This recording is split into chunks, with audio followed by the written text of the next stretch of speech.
My ministers will also proceed with the introduction of digital ID that will modernise how citizens interact with public services. And then also, Starmer has made it clear now, originally it was going to be compulsory, but if they do impose this on us, and it was in the King's speech, by the way, they sneaked that in, if it's voluntary, let's all volunteer not to use digital ID cards, see how they get on. Yeah, well, absolutely. This is the thing. So what ends up happening is it becomes very, very difficult when you've got 8 million directors that are being forced into one login, and accountants are kind of a bit reluctant. They say, well, this is a lot easier and you should really do it like this. And there's a mountain of objections.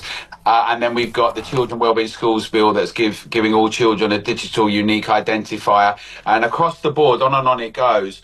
And then an attempt to do it in different parts of working and surveillance. Let's start with the King. A palace insider has revealed that King Charles has apparently been locked into an official plan to pass the throne on to his son, Prince William. So these are reports that the King has been working with palace officials to kind of firm up preparations if he decides to stand down. What should we make of this?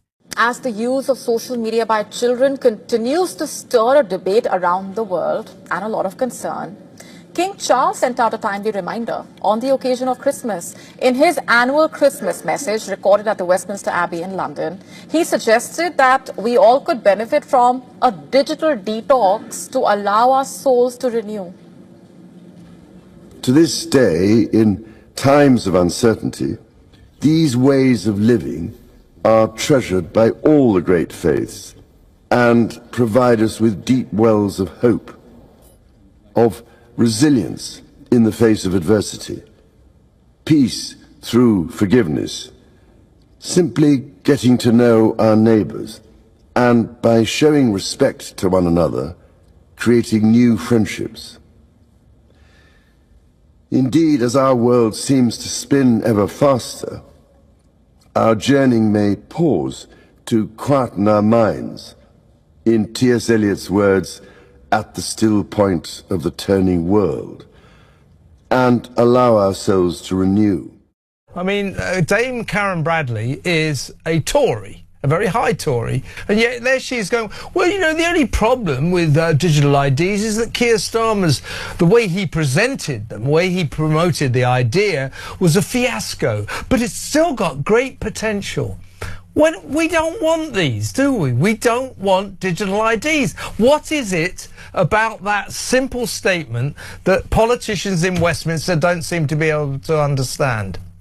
I think the problem, Kevin, in Westminster is that politicians are in a bubble and it's sort of self-reinforcing. So on the one hand, they say we want to protect children, and then we'll have a social media ban. That will mean everyone will have to digitally verify to get into the public square. Then they say at the same time, oh, hey, well, it'll be really convenient to make everything efficient because we can't implement a proper infrastructure and make sure there's efficiency and make sure there's economic growth and dynamism and wealth creation for all through our policies. So what we'll do is that we'll pretend that having everyone with digital ID will somehow make everything really efficient and smooth, and ignore all the hundreds of millions of data breaches that are happening consistently, that are really impacting the economy, that are really impacting the health sector, that are really dominating much of the tech arena, and that we know that this government is not going to be in a position to defend against. In fact, one login, which has got 8 million directors trying to be forced into at the moment by this government,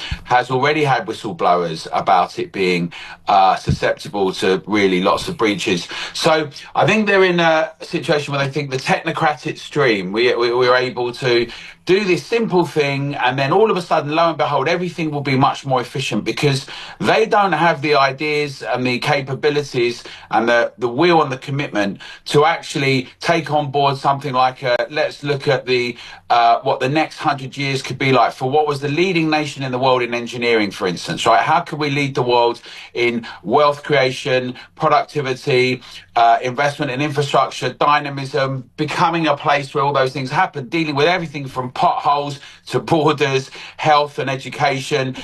That's a very big set of tasks. So instead, what they're obsessing with is the idea that you can monitor and survey and track and then basically have a situation where the really smart people, or what they think they are, the really smart people, can basically constantly assess and evaluate all of us, the great unwashed. And it really is, in the end, about that, Kevin. And that's why we've got the pledge, at the Together Declaration, we've got a pledge that people around the country are signing and saying they will not, and I will not, upload digital ID of any kind onto my device, a government digital ID, or be engaged with one login or any of that. I want to head straight over to the United States, where Sarah Rogers, who's a senior figure within Donald Trump's administration, she's raised privacy concerns around the introduction of digital ID in Britain.